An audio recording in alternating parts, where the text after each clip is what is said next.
कायदा आणि सुव्यवस्थेचा प्रश्न निर्माण झाल्यास तसंच बेकाबू जमावाकडून सरकारी मालमत्तेचं नुकसान होण्याची शक्यता असताना परिस्थिती प्रभावीपणे हाताळता यावी यासाठी खेड पोलिसांनी मॉकड्रिलचं आयोजन केलं होतं। खेड शहरातील गोळीबार मैदान येथे हे विशेष प्रशिक्षण पार पडलं। या प्रशिक्षणादरम्यान बेकायदेशीर जमाव नियंत्रणात आणणं, जमाव पांगवण्याच्या विविध पद्धती, सुरक्षा उपाययोजना आणि आपत्कालीन परिस्थितीत पोलिसांनी घ्यायची भूमिका याबाबत प्रात्यक्षिकांसह मार्गदर्शन करण्यात आलं।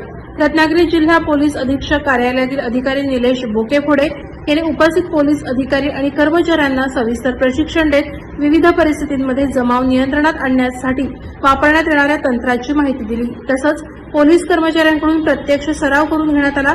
यावेळी पोलीस उपअधीक्षक श्री बेले, उपविभागीय पोलीस अधिकारी श्री सणस, खेड पोलीस ठाण्याचे पोलीस निरीक्षक विवेक अहिरे यांच्यासह तालुक्यातील विविध पोलीस ठाण्यातील अधिकारी आणि कर्मचारी मोठ्या संख्येने उपस्थित होते।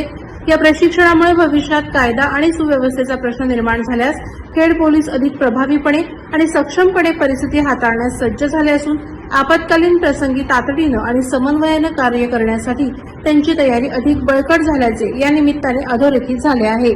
प्रहार डिजिटलसाठी राकेश कोळी, खेड।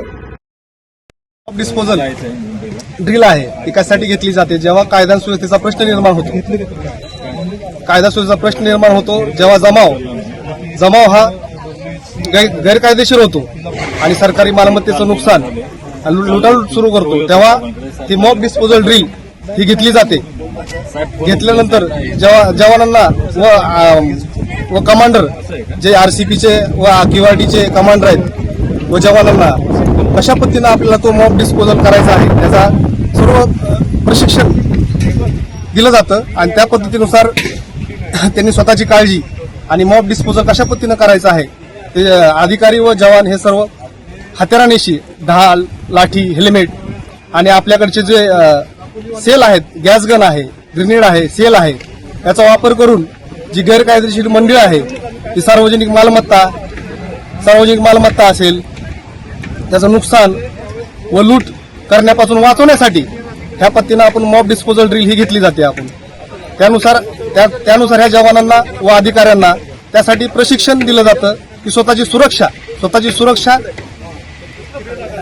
दगडफेक करते गैरकायदेशीर मंडळी व कायदा सुव्यवस्थेचा प्रश्न निर्माण होतो, तेव्हा स्वतःची सुरक्षा करून हेल्मेट, ढाल, लाठी सोबत घेऊन व जनतेच्या सार्वजनिक मालमत्तेचं संरक्षण कसं करायचंय, पब्लिकचं संरक्षण कसं करायचंय त्यासाठी हे मॉक डिस्पोजल ड्रिल घेतली जाते। व प्रशिक्षण जे ग्रेनेड आहे, गॅस ग्रेनेड, गॅस सेल व गॅसचे ग्रेनेड का दिले जातात की त्याची हाताळणी सुरक्षितरित्या कशा पद्धतीनं करायची त्यासाठी आपण हे प्रशिक्षण देतोय।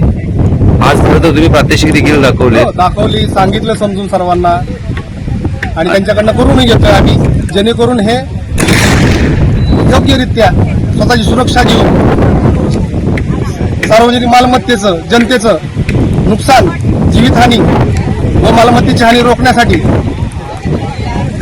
सगळी काळजी घेऊन कशा पद्धतीने ते हाताळणी करा त्यासाठी हे प्रशिक्षण देण्यात येत आहे।